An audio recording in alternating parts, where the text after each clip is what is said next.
오늘부터 저희가 4주간에 걸쳐서 성령 하나님에 대한 말씀을 같이 나누려고 합니다. 그래서 오늘 첫 번째 시간으로 성령 하나님은 누구신가? 성령 하나님은 누구신가? 하는 말씀을 좀 같이 나누려고 합니다. 모든 그리스도인의 삶은 성령 안에서 살아가는 삶이다라고 말합니다. 여러분, 모든 그리스도인들은 두 번 태어납니다. 두 번 태어나지 않으면 그리스도인이라 말할 수 없습니다.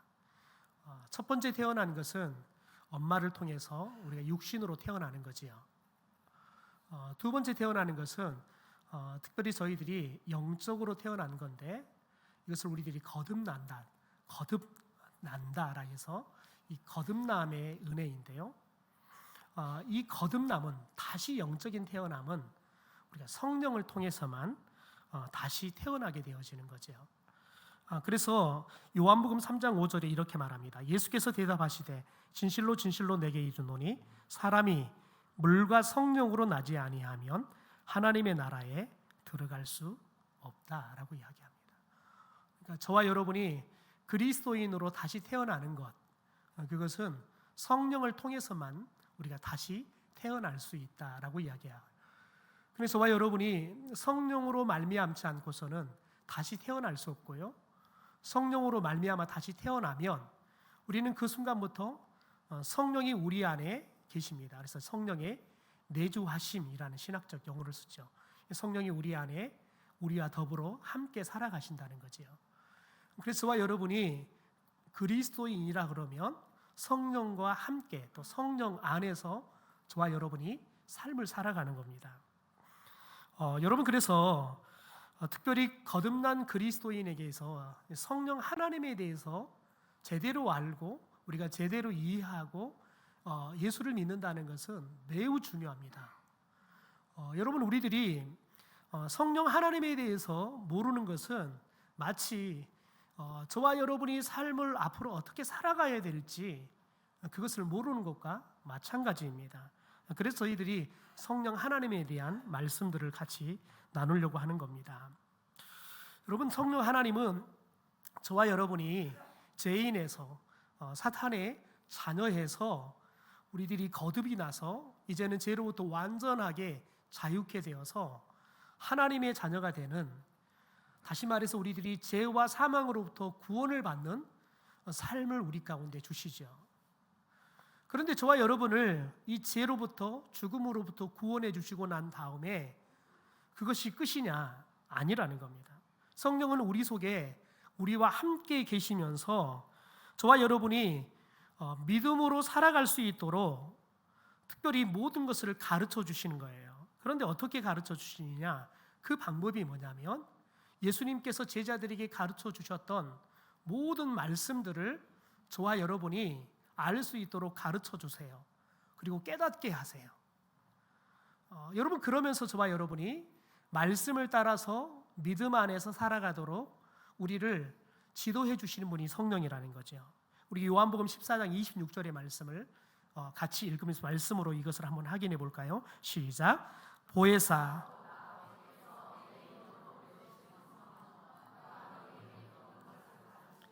내가 너희에게 말한 모든 것을 생각나게 하리라. 그러니까 성령께서 저와 여러분에게 모든 예수님의 말씀을 가르쳐 주신다. 그리고 그 말씀이 우리가 기억이 나야 할 때 그 말씀들이 생각이 나게 하신다는 거예요. 여러분, 그래서 우리들이 말씀을 들을 때에는 반드시 어떤 마음으로 들어야 되냐면, 우리가 말씀을 들을 때 성령께서 우리에게 말씀을 깨달을 수 있도록 해달라고, 성령을 통해서 이 말씀에 감동을 받아서 말씀이 그냥 듣고 흘러가는 말씀이 아니라 우리의 마음에 담아질 수 있게 해달라고. 여러분, 이 시간 저와 여러분이 말씀을 듣지만, 여러분 말씀을 전하는 저도, 말씀을 듣는 여러분도 성령이 감동을 하지 않으면, 말씀을 전한 저도요, 말씀을 전하고 나가면 때로는 아무런 말씀이 기억이 나지 않을 때 있어요. 하물며 여러분, 말씀을 듣는 여러분은 어떻겠습니까? 성령이 여러분에게 말씀을 감동하셔서 말씀이 깨달아지지 않으면 분명히 말씀을 들었는데 여러분이 저 문을 열고 나갈 때에는 내가 오늘 어떤 말씀을 들었을까 생각해 보면 기억이 나지 않아요. 여러분, 그래서 사랑방이 필요한 거예요. 사랑방 안에서 저와 여러분이 오늘 예배를 드리면서 어떤 말씀의 은혜를 받았습니까? 라고 질문을 하잖아요. 그러면 여러분, 이 질문이 우리에게 영적으로 각성하게 해요. 여러분, 사람은 반드시 내가 거쳐왔던 인생에 대해서 점검을 받는다 생각하잖아요. 그러면 긴장하게 돼요. 그러면 긴장하면 집중력이 생겨요. 여러분, 그런데 저와 여러분이 집중력을 갖고 성령이 이 시간 우리에게 말씀을 깨닫게 해줄 것을 기대하면서 말씀을 들으면 성령은 우리에게 하나님의 말씀이 들리게 하고 그 말씀이 우리에게 도대체 무슨 의미인지, 예수님께서는 우리에게 왜 이 말씀을 해주셨는지, 그 예수 그리스도가 우리에게 말씀해 주시는 그 의미, 도대체 그러면 우리는 이 말씀을 가지고 어떻게 살아가야 될 것인지 그것들을 우리에게 깨닫게 하시고 우리가 살아가도록 도와주시는 거지요. 여러분, 그래서 저와 여러분이 특별히 말씀을 들을 때 늘 간절히 사모해야 되는 거예요. 또 말씀을 전한 저도 늘 말씀을 전하기 전에 말씀을 전할 때는 우리 성도들이 성령을 통해서 제가 말씀을 선포하고 우리 성도들은 성령의 감동을 통해서 하나님의 말씀을, 나의 말씀, 하나님께서 이 시간 우리가 이렇게 많은 사람들이 함께 앉아서 말씀을 듣지만 우리의 말씀이 아니라 하나님이 오늘 나에게 하시는 말씀으로 들을 수 있는 감동을 주옵소서. 여러분, 이렇게 기도하는 마음으로 이 시간 저는 말씀을 전합니다. 여러분 또한 하나님의 말씀을 들을 때 우리 목사님이 하나님의 말씀을 오직 성령의 감동과 역사 속에 하나님의 말씀만 전하고 우리는 하나님의 말씀을 들을 때 성령의 음성으로 또 성령의 감동과 깨닫게 하심으로 하나님의 말씀을 듣고 내가 알 수 있게 도와주십시오. 우리 어르신들이 그래요. 목사님, 저는 기가 먹어서요 하나님의 말씀이 하나도 안 들려요. 말씀을 들으려고 보청기를 끼고 아무리 애를 써도 보청기 소리는 웅웅웅, 벌떼 소리만 들려요. 여러분, 그런데 성령이 함께 하시면 여러분의 귀가 하나님의 말씀을 듣지 못한다 할지라도 성령은 여러분에게 하나님의 말씀을 깨닫게 하시는 은혜를 주실 줄 믿습니다. 더 나아가서 성령은 우리가 예수님의 말씀대로 들었던 말씀, 깨달았던 말씀대로 우리가 순종하며 살 수 있도록 우리에게 순종할 수 있는 힘을 주실 줄 믿습니다. 그래서 우리는 갈수록 우리가 믿음 생활을 하면 할수록 우리가 그래서 말씀을 듣고 그 말씀을 깨달으면 깨달을수록 우리들은 죄에서 떠나서 거룩한 삶을 추구하며 살게 되어집니다. 저와 여러분이 살면 살수록 나도 모르는 사이에 우리들이 그 말씀의 주인공이신 예수 그리스도를 닮아가는, 여러분, 그런 성품이 우리에게 드러나고요, 우리의 언어 속에 예수 그리스도의 말씀이 드러나게 될 줄 믿습니다. 여러분, 그래서 저와 여러분이 말씀을 들을 때에는 저와 여러분이 하나님, 이 말씀이 우리의 신비 가운데 우리의 마음 가운데 새겨지기를 원합니다. 그래서 내 그 연약한 기억력도 내가 깜빡깜빡하는 그런 중년을 넘어서면서 오는 그런 기억력의 한계도 뛰어넘어서 하나님의 말씀을 잊어버릴 수 없는 그런 말씀의 은혜를 주옵소서. 내가 삶에 메모리되어서 하나님의 말씀은 전혀 생각지 않고 살아가도 성령께서 그 말씀이 나를 이끌고 가야 할 때마다 내 머릿속에 기억이 나게 하시고 그 말씀이 내가 살아가야 할 삶의 표대가 되게 도와주셔서 매일매일 내가 성령의 지도하심을 따라서 말씀에 순종하는 삶을 살게 하옵소서. 기도하는 성도들이 되어야 될 줄 믿습니다. 여러분, 그럴 때 저와 여러분이 성령을 향하여 민감한 믿음을 갖는 겁니다. 여러분, 우리가 첫 번째 시간 그러면 성령이 누구신가? 성령이 도대체 어떤 분이신가를 알게 올랍니다. 첫 번째는 성령 하나님은 창조주 하나님의 영이십니다. 우리 함께 읽어볼까요? 시작. 성령 하나님은 창조주 하나님의 영이십니다. 창세기 1장 1절부터 3절의 말씀을 보면 하나님께서 이 세상을 창조하시면서 어떻게 이 세상을 창조하셨는지 최초로 기록을 하십니다. 우리 같이 한번 읽어보죠. 시작. 태초에 하나님이 천지를 창조하시니라. 땅이 혼돈하고 공허하며 흑암이 깊음 위에 있고 하나님의 영은 수면에 운행하시니라.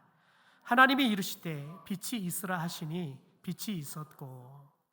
여러분 1절에 보면 태초에 하나님이, 그런데 이 하나님은 성부 하나님을 의미합니다. 2절에 보면 하나님의 영은 수면에 운행하셨다라고 말하는데, 이 하나님의 영은 성령 하나님을 이야기합니다. 그리고 3절에 보면 하나님이 이르시되, 이 말은 다른 말로 하면 하나님이 말씀하시되라고 이야기하죠. 그런데 성경 안에 특별히 요한복음 보면 말씀은 누구를 의미하냐면 성자 예수 그리스도를 의미합니다. 요한복음 1장 14절에 이렇게 말하죠. 말씀이 육신이 되었다.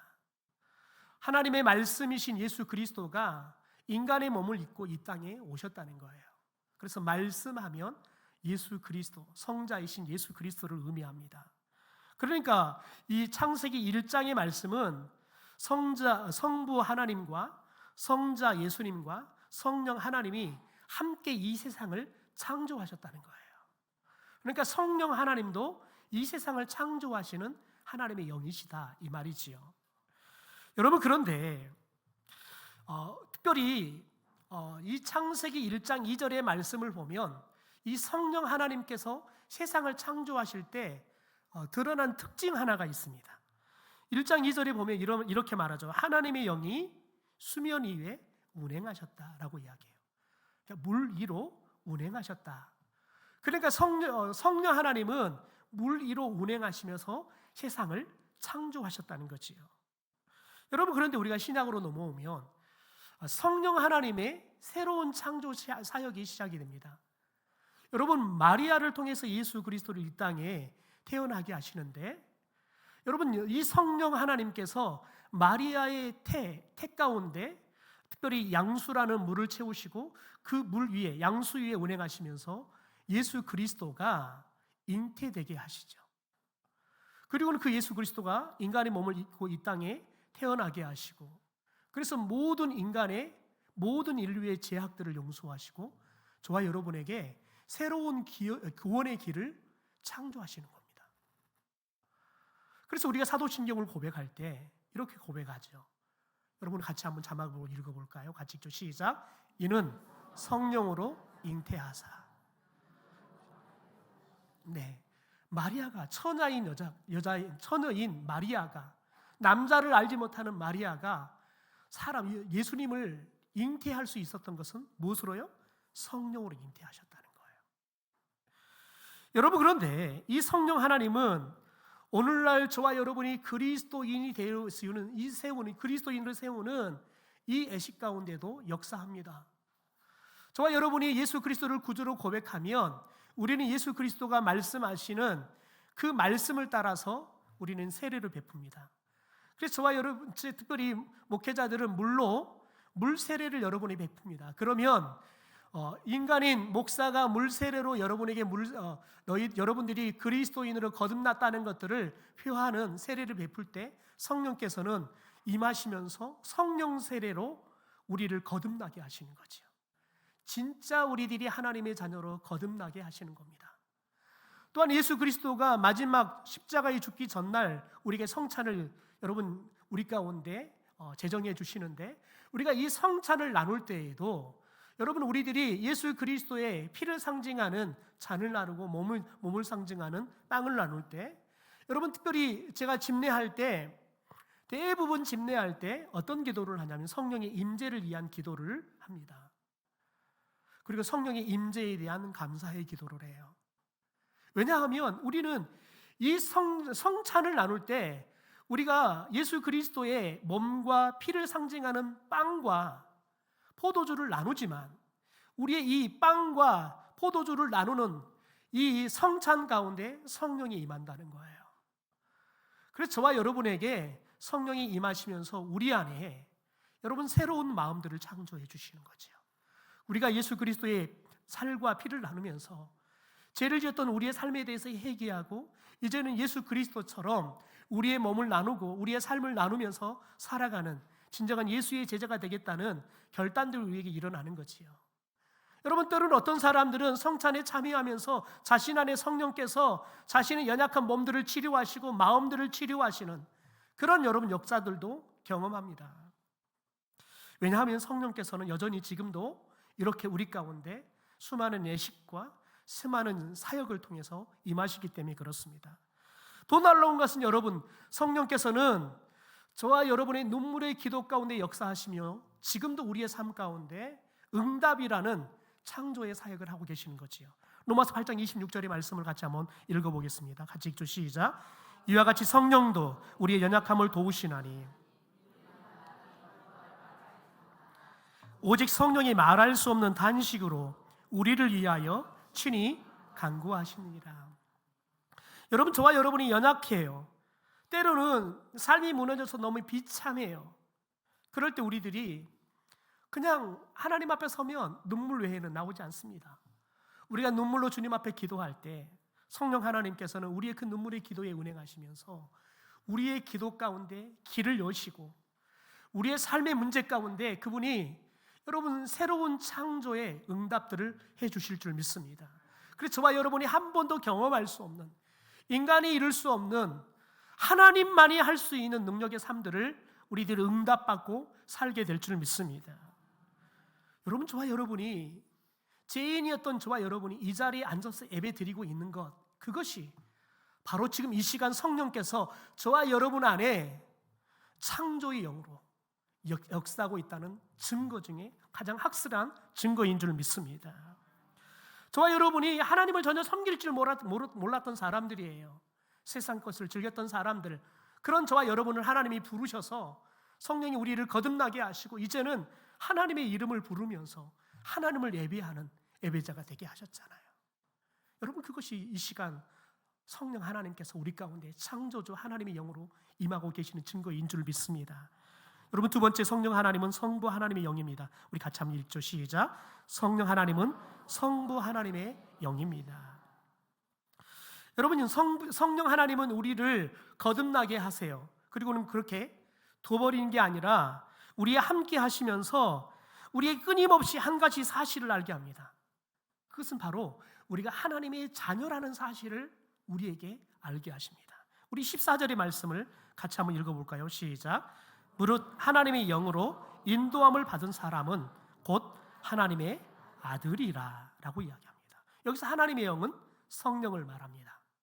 성령의 인도함을 받는다. 이 말은 성령께서는 저와 여러분을 하나님의 자녀로 거듭나게 하시는데, 그리고 난 다음에 우리를 인도하신다는 거예요. 무엇으로요? 하나님의 자녀의 삶으로 인도한다는 거예요. 여러분, 그런데 우리가 하나님의 자녀로 어떻게 살아갈 수 있습니까? 저와 여러분이 하나님의 자녀라는 정체성을 알아야지만 하나님의 자녀답게 살아가는 거예요. 그래서 저와 여러분에게 성령께서는 너가 하나님의 자녀라는 것을 늘 우리에게 가르쳐줘요.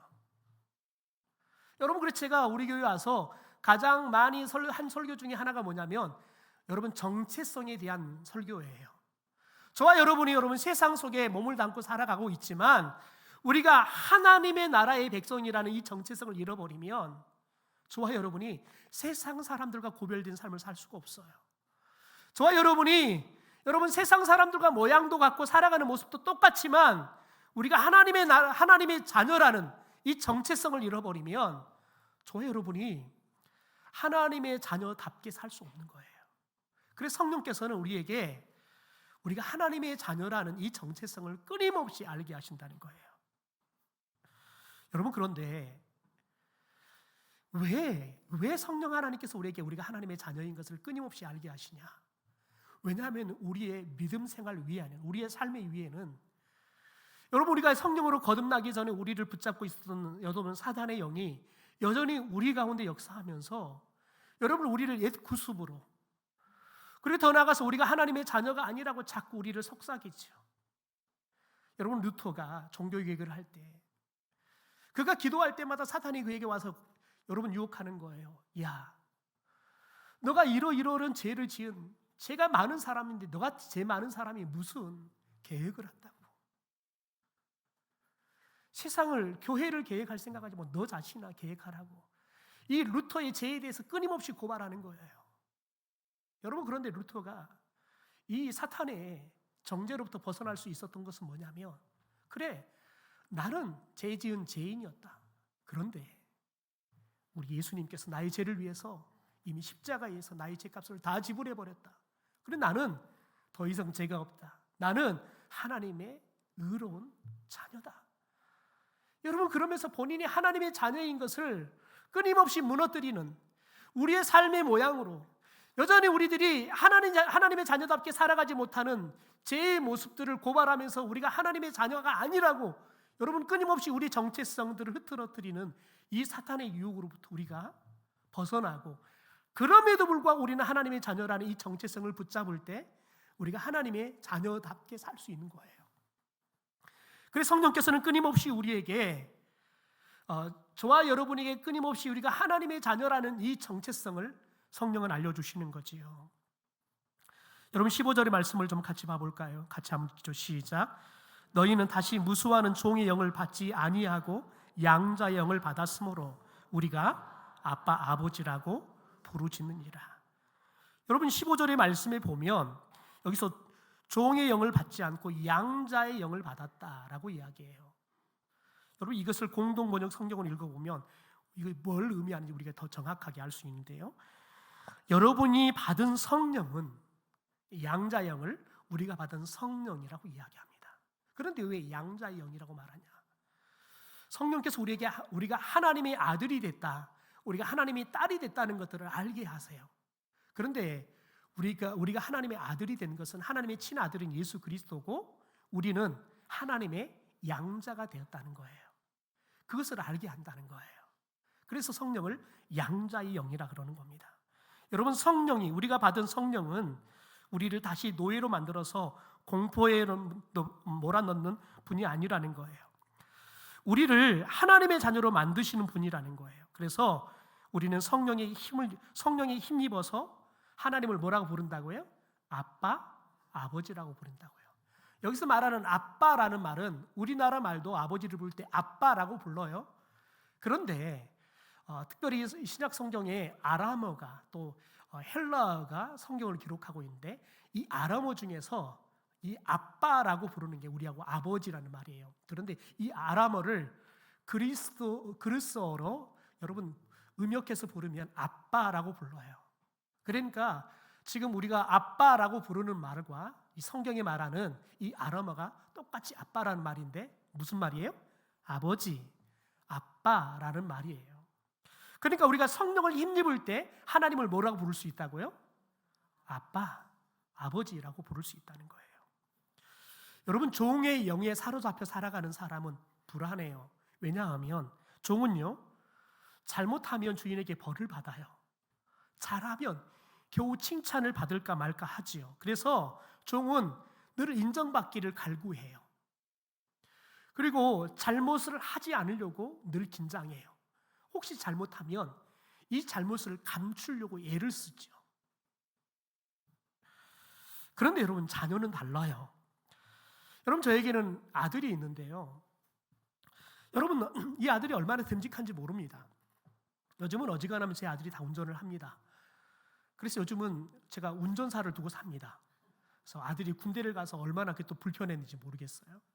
얼마나 듬직한지 모르겠어요. 여러분 그런데 때로는 아들이 잘못하기도 하지요. 그러면 훈육을 하기도 합니다. 여러분 그럼에도 불구하고 아들이 존재한다는 그 자체만으로도 그 아들은 기쁨이고요, 그냥 보고만 있어도 행복합니다. 또 저에게는 딸이 있는데요, 이 딸은 저에게 더 큰 기쁨입니다. 여러분 그런데 가만히 생각해 보니까 이 아이들이 나에게 언제 가장 큰 기쁨을 줬을까 생각해 보니까요, 아버지로서는요, 이 아이들이 태어나서 기고 자라면서 말을 배우잖아요. 그런데 대부분 여러분 뭘 말을 가장 먼저 하든가요? 예, 엄마 그래요. 여러분 공을 많이 들으면 가장 먼저 들을 수 있는 거예요. 근데 엄마 하고 다니는 그 아이들이 아빠 할 때 여러분 그냥 꼬박 주고 가는 거예요. 그냥 어떠할 줄 몰라 그냥 숨 넘어가는 거지요. 아이들이 아빠 할 때 그러는 거예요. 요즘은 저희 아들은 아빠 하지 않아요. 아버지 그럽니다. 그러면 여러분 징그럽습니다. 그런데 딸은 아빠 할 때가 있습니다. 언제 할까요? 용돈 필요할 때에 아빠 합니다. 여러분, 그런데 그 딸의 속을 아는데 좋아요. 그냥 뭐든지 다 해주고 싶어요. 여러분, 그게 자녀예요. 그게 자녀라고요. 여러분, 그런데 우리는 성령을 통해서 하나님을 아빠, 아버지라고 부를 수 있다고요. 그래서 저와 여러분이 성령이 충만해야 할 거 뭐냐면, 우리가 성령이 충만할 때 하나님이 여러분 그 누구보다 가깝게 느껴져요. 그냥 여러분 하나님 앞에서는 그냥 친정아버지보다 더 편하게 누울 수도 있고, 코 골고 잘 수도 있고요, 때로는 늦잠 잘 수도 있고요, 아무것도 하지 않아도 그냥 눈치 볼 것도 없고요. 그렇다고요. 그래서 저와 여러분이 성령이 충만할 때 하나님을 언제든지 부를 수 있어요. 무엇이든지 하나님 앞에 우리가 기도할 수 있다고요. 그래서 저와 여러분이 성령이 충만해야 할 것은 뭐냐면, 저와 여러분의 인생은 늘 부족해요. 늘 도우심이 필요해요. 여러분, 그런데 우리가 성령이 충만할 때 하나님을 늘 아빠, 아버지 하면서 언제든지 여러분 스스럼 없이 무엇이든지 부탁할 수 있는 거예요. 여러분, 그럴 때 사람은 행복한 거예요. 그럴 때 여러분 사람은 무서울 게 없어요. 왜요? 전지전능하신 하나님이 내 아버지인데요. 뭐가 무섭겠습니까? 뭐가 두렵겠습니까? 그러므로 여러분, 저와 여러분이 성령을 통하여 매일마다 하나님이 아버님이 아니라 아빠, 아버지라 부를 수 있는 은혜가 있게 되기를 소망합니다. 세 번째, 여러분 같이 한번 읽어볼까요? 성령 하나님은 예수 그리스도의 영이십니다. 성령 하나님이 예수 그리스도의 영입니다. 여러분, 우리가 양자의 영을 가졌다 이 말씀을 들으면 한 가지 걸린 게 있어요. 그러면 친아들과 왠지 차별이 있을 것 같고, 그러면 그냥 눈치가 보이지요. 그럴까 봐 하나님은 우리를 얼마나 사랑하고 우리를 어떤 자녀로 만들어두는지 말씀합니다. 우리 16절, 17절입니다. 우리 같이 한번 읽어볼까요? 시작. 증언하시느니 자녀이면 또한 상속자 곧 하나님의 상속자요 그리스도와 함께한 상속자니. 여러분 보십시오. 성령이 우리가 하나님의 자녀라는 것들을 증언한대요. 성령이요. 그러니까 여러분, 저와 여러분 내 하나님의 자녀야 라고 말하지 않아도 누가 증언해요? 성령께서 증언하신대요. 그런데 여러분, 우리가 어떤 자녀냐? 하나님의 재산을 다 상속받는 사람들이라는 거예요. 그런데 하나님이 친아들이신 예수 그리스도와 함께 여러분 동등한 장역을 가진 상속자로 우리를 삼아주셨다는 거예요. 여러분, 그러니까 우리는 양자니까 친아들보다 못할 거야 생각할 게 없습니다. 여러분, 저와 여러분이 친아들이신 예수 그리스도와 동일한 하나님의 나라를 상속받을 수 있는 상속자인 하나님의 자녀가 된 줄 믿습니다. 여러분, 그런데 여러분, 중요한 건 여러분 생각해 보십시오. 하나님께서 친아들이신 예수님을 어떻게 생각하느냐는 양자인 우리를 어떻게 생각하느냐가 결정이 됩니다. 왜냐하면 하나님께서 친아들이신 예수님과 우리를 동등하게 대하신다는 거예요. 마태복음 3장 17절의 말씀에 보면 이렇게 말합니다. 하늘로부터 소리가 있어 말씀하시되 이는 내 사랑하는 아들이요 내 기뻐하는 자라. 하나님께서 예수 그리스도를 여러분 만방했다가 이 예수는 내가 사랑하는 내 아들이다, 내가 기뻐하는 아들이다 공포를 하는 거예요. 여러분, 예수님을 그렇게 하나님이 사랑한 것처럼, 예수님을 그렇게 기뻐한 것처럼 오늘 하나님의 자녀가 된 저와 여러분을 그렇게 사랑하시고 기뻐하신 줄 믿습니다. 아니요, 여러분. 오히려 예수님보다 하나님은 우리를 더 사랑하십니다. 더 기뻐하십니다. 왜요? 우리를 위해서 예수 그리스도 아끼지 않고 주셨기 때문에 그렇습니다. 시골에 목회하는 한 젊은 목사님의 간증입니다. 여름날 저녁에 사택의 방바닥에서 누워서 시원하게 자고 있었습니다. 그런데 한참 자는데 목사님 배 위로 뭐가 쎄 기어가는 게 느껴지는 거예요. 그래서 벌떡 일어나서 불을 켜고 봤더니 지네가, 이 손가락만한 지네가 목사님 배 위를 지나가고 이제 방바닥에 기어다니는 거예요. 그래서 이 지네를 손으로 잡기는 뭐해서 이 지네 잡을 것들을 찾다 보니까 지네가 어디로 가버렸어요. 그날 저녁이 문제가 안 되었습니다.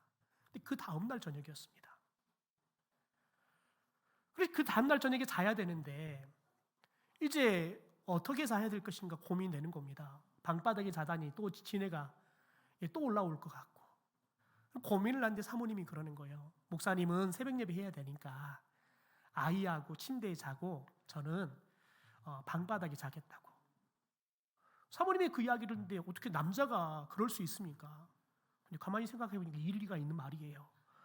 목사는 새벽 예배 해야 되잖아요. 새벽 예배 사명을 위해서 그래서 목사가 아이를 데리고 침대에 자고 사모님은 방바닥에서 자기로 했어요. 한참 자고 있는데 새벽이 되었는데 갑자기 함께 자고 있는 아이가 자지러지면서 우는 거예요. 그래 벌떡 일어나서 불을 켜고 봤더니 아이 옷을 막 뒤집었더니 아이 옆구리가 지네가 물어버린 거예요. 그래가지고 아이의 그 물린 옆구리를 보니까요 목사님이 뚜껑이 열려버렸어요. 그래가지고는 아이를 사모님만 맡기고 침대를 막 이불을 거치고 봤더니 지네 2마리가 있는 거예요. 그래서 그 지네를 잡아다가 그 새벽에 밖에 가지고 나가가지고는 바닥에 넣고는 그냥 발로 그냥 막 밟아서 진지기기 시작했어요. 근데 분이 안 풀리는 거예요. 그래가지고 그냥 지네를 가루를 만들었는데 분이 안 풀리는 거예요. 그래가지고 들어와서 이 아이 시골이니까 병원에 갈 수도 없고 해서 이 아이를 이 물린 데를 얼음으로 찜질하기 시작했어요. 그러니까 아이가 좀 있으니까 자요. 그런데 10분도 안 되어서 아이가 다시 일어나서 우는 거예요. 왜냐하면 이 얼음이 좀 식으면 다시 또 통증이 느껴지니까 밤새 울고 있는 거예요. 그러니까 목사님이 그냥 자괴감이 드는 거예요. 내가 어제 저녁에 내가 잡아버렸으면 됐는데 그거 안 잡고 놔둬가지고는 이 아이가 물렸네. 썼네. 베릴 생각이 다 드는 거예요. 이 아이 물린 이 지네 자국을 보니까 그냥 별일 생각이 다 드는데 내가 뭐 하려고 시골 와서 목회를 해가지고 이 아이가 지네에 물리게 할까? 세상에 시골 와서 목회하는 게 후회가 되더래요.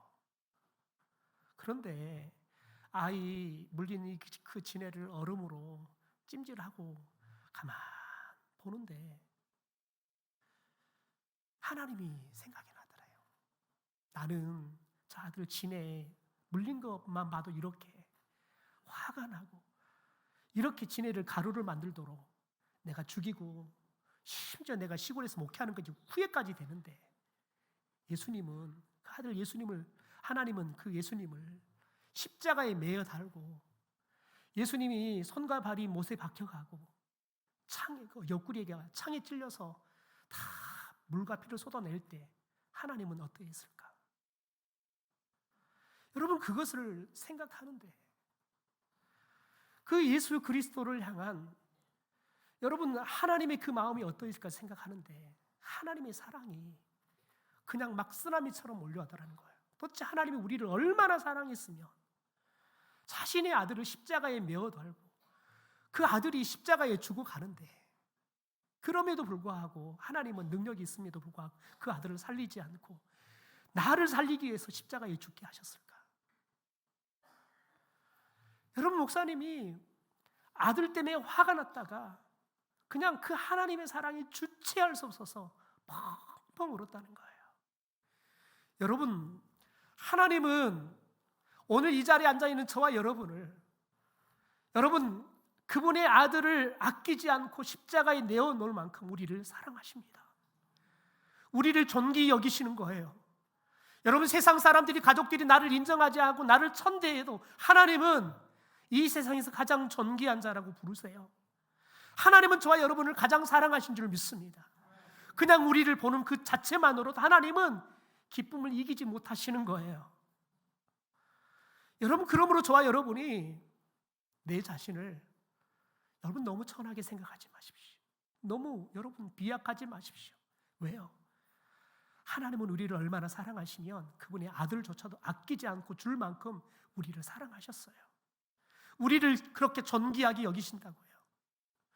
또한 우리들이 함께 믿음 생활하는 여러분 사람들 여러분 무시하면 안 되는 거예요. 왜요? 하나님의 그 아들 몸값으로 하나님께 사신 하나님의 아들이라고요. 여러분, 우리가 무시하면 하나님이 여러분 무시하는 우리에 대해서 얼마나 진노하시겠어요.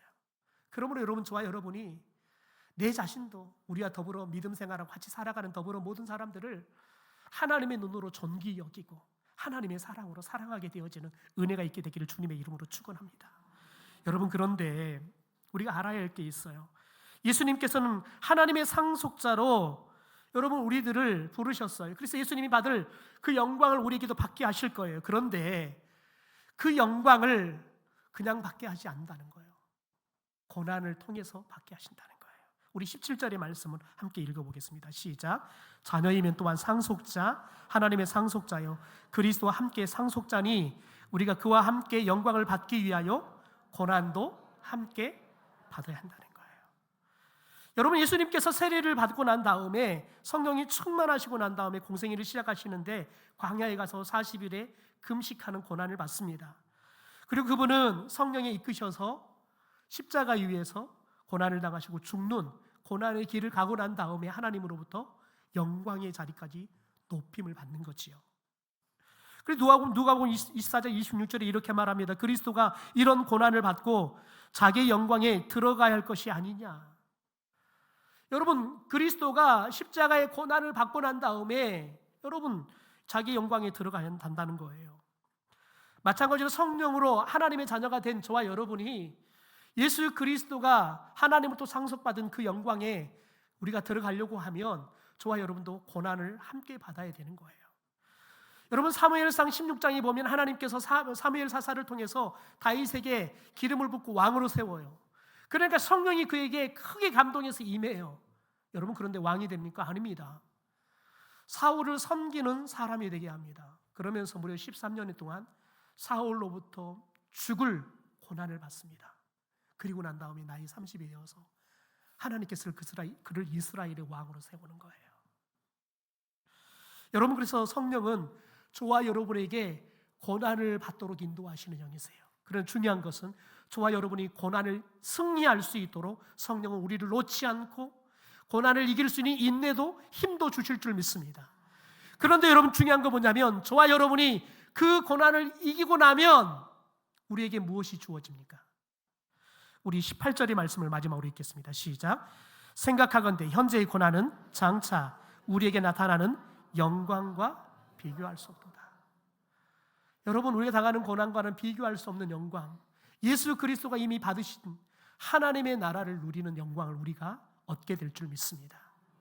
그러므로 여러분, 저와 여러분이 오늘도 성령이 충만하고 성령의 인도하심을 통해서 늘 기도하고 우리의 눈물의 기도를 통해 성령께서 역사하시고 그래서 응답받는 능력이 있는 삶을 살아갈 뿐만 아니라 저와 여러분이 매일매일 우리가 하나님의 자녀라는 이 정체성을 잃어버리지 않고 우리가 하나님의 자녀답게 이 땅 가운데 하나님의 존귀한 자로 하나님의 사랑을 나누고 이 세상을 사람들을 존귀케 하는 삶을 살아가는 저와 여러분이 되기를 주님의 이름으로 축원합니다.